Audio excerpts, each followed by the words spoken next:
Votre centre Leclerc, l'itinéraire le plus court pour faire des économies.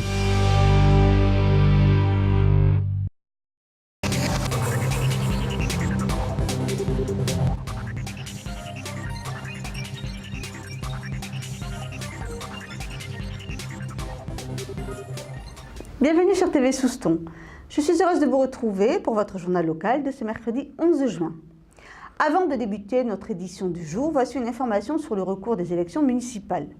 Le tribunal administratif a rendu son jugement. Il annule les élections. Le maire élu a décidé de faire appel de cette décision auprès du Conseil d'État comme l'y autorise la loi. Nous vous tiendrons informés de l'évolution de ce recours.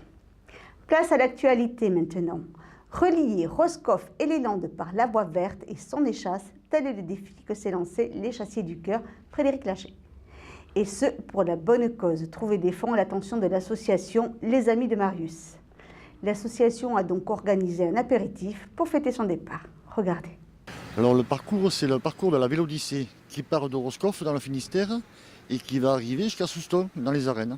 On a commencé au mois de janvier, décembre-janvier à mettre le projet en route. Et on l'a fini en 3 semaines. Notre échassier du cœur espère faire les 1200 km de parcours en un mois. Je vais essayer de faire 50 km par jour sur l'échasse avec un sac à dos. Je suis une amie de Frédéric depuis quelques années maintenant. Et donc il m'a parlé de son projet que j'ai trouvé forcément intéressant. Et puis avec ce côté humain qu'il a vraiment envie de véhiculer et qui m'a semblé, qui me semble important et nécessaire aujourd'hui. Je le fais déjà pour moi, évidemment. Et ensuite, je vais essayer d'amener ça pour une association d'enfants atteints du cancer. C'est les Amis de Marius. L'association Les Amis de Marius est née à Souston de la volonté de bénévoles afin de soutenir et contribuer au bonheur de Marius, désormais disparu, et des enfants souffrant de tumeurs cérébrales, le gliome infiltrant du tronc cérébral. L'association offre des moments de petit bonheur à ses enfants et leurs familles afin d'oublier la maladie. La maladie, c'est l'injustice d'un enfant, c'est toujours le pire, quoi. Donc si on peut des gens qui souffrent et qui ont des enfants et qui veulent apporter de l'espoir. C'est un projet solidaire avant tout. Au départ, donc, on était tous les deux et puis ensuite, j'ai fait appel donc à des connaissances et puis le fait donc qu'ils veuillent associer donc les Amis de Marius dans son aventure. Donc j'ai été voir les personnes des Amis de Marius qui bien évidemment ont adhéré au projet immédiatement et à partir de là, tout a démarré, un véritable engouement pour tout le monde et puis tout le monde a mis la main à la pâte comme on dit. Et voilà, le résultat, c'est aujourd'hui un beau projet et on espère qu'il sera porté loin, haut et fort. Les Amis de Marius ont fait un réseau de solidarité et ont cherché des hébergements pour que je puisse dormir, manger, me doucher, etc. Pour tout renseignement ou pour donner votre aide, rendez-vous sur le site internet de l'événement. J'espère qu'on n'a rien oublié, j'espère qu'on a fait le maximum, qu'on a fait ce qu'il fallait, surtout qu'il n'ait pas d'autres soucis que de marcher en fait. Et même si il nous manque encore 2-3 hébergements, mais 2-3 non j'exagère, il en reste 4 je crois, il en manque 4. Mais on sait que ça va se décanter, mais en même temps c'est quand même quelque chose qu'on a envie vraiment qui aboutisse rapidement vraiment pour le soulager au maximum et puis n'avoir que des bonnes nouvelles à lui donner. Et qu'à part téléphoner le soir quand il arrive, qu'il ait vraiment pas de soucis en fait. Donc c'est vrai qu'à ce niveau-là, c'est plutôt ça où il y a un côté effectivement un peu stressant. Je suis un peu stressé, mais globalement ça va. Alors nous souhaitons une bonne route à l'échassier du cœur. Les vacances arrivent à grands pas, mais avant de quitter l'école, il faut montrer à papa et maman tous les progrès effectués dans l'année. Il n'y a pas de meilleure occasion que la fête de l'école, où élèves, enseignants et parents se retrouvent pour partager un moment convivial. L'école de l'île Verte était en pleine effervescence vendredi soir. Les enfants riaient, couraient, jouaient, dansaient et rigolaient avec leurs parents dans les couloirs et dans la cour. Le soleil et la chaleur annonçaient la fin de l'année. C'est une tradition, à la fin de l'année scolaire, il y a une fête donc, pour marquer un peu le point d'orgue de cette année scolaire qui se termine.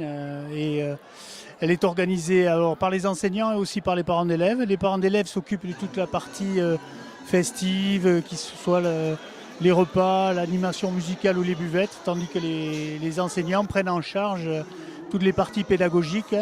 et éducative qui reste dans cette fête. Il y a toujours eu une fête de fin d'année à l'école, elle n'a pas toujours eu cette forme-là, mais il y en a toujours eu. Oui. Le principe de cette fête, c'est pas un spectacle figé où les classes passent défiler les unes après les autres. On veut que les parents réinvestissent le lieu de l'école, se promènent à travers les alentours de l'école ou les bâtiments de l'école et lors de cette promenade, ils trouveront soit des ateliers, des jeux organisés par les enfants, des vidéos qui présentent certaines activités de l'année scolaire passée, ou bien des danses comme c'était aujourd'hui. Là, voilà.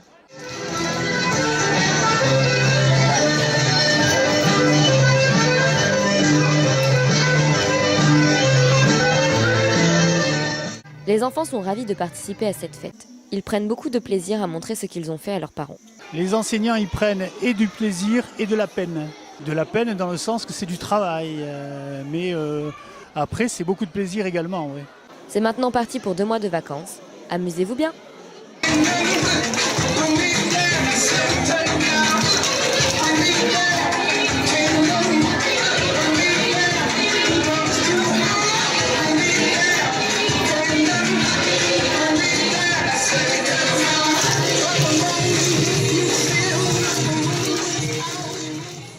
La semaine théâtrale à Souston s'est clôturée avec le spectacle Le Spectateur condamné à mort. Découvrez cette pièce, pas comme les autres. En entrant dans la salle Roger Hanin, le spectateur ne se doute pas encore de ce qui l'attend. Il va vite comprendre grâce à cette pièce loufoque et décalée de la compagnie TN10. Voici madame, s'il vous plaît, veuillez rentrer dans la salle et vous asseoir dans votre convenance. Merci.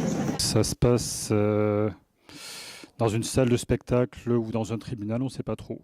On découvre très très vite qu'il y a quelqu'un de peu recommandable dans l'auditoire, puisqu'il y a un spectateur qui va être désigné comme coupable de tous les maux de la terre et qui va être condamné à mort.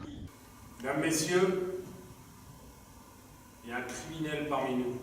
C'était la dernière de cette pièce. Elle a été jouée plus de 14 fois sur 1 an et demi, et ce partout dans les langues.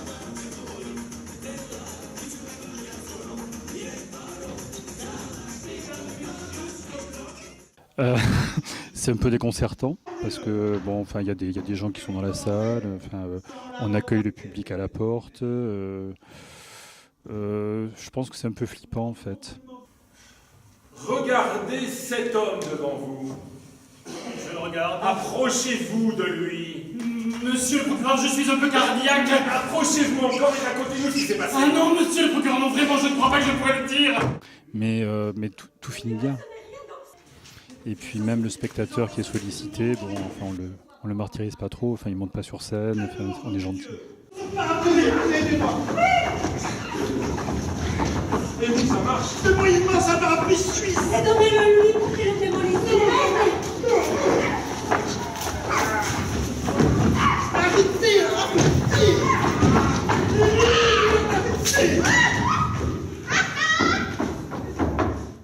La compagnie existe depuis 1968 et est maintenant basée depuis plus de 10 ans à Auris. Donc ce sont des gens qui viennent de tout le département, c'est pas une troupe de village.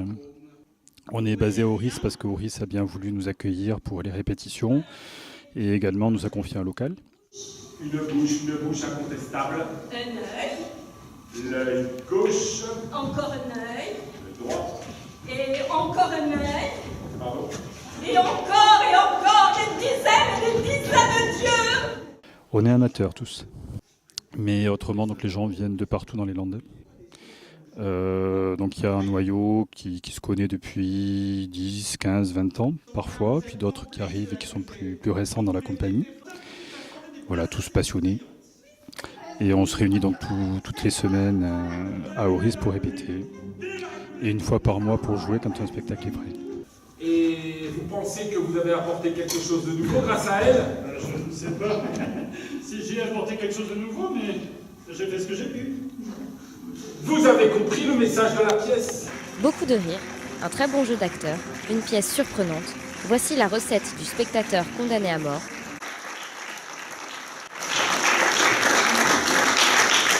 Souston vous invite le week-end du 21 juin à célébrer la fête de la musique en vous déplaçant dans toute la ville.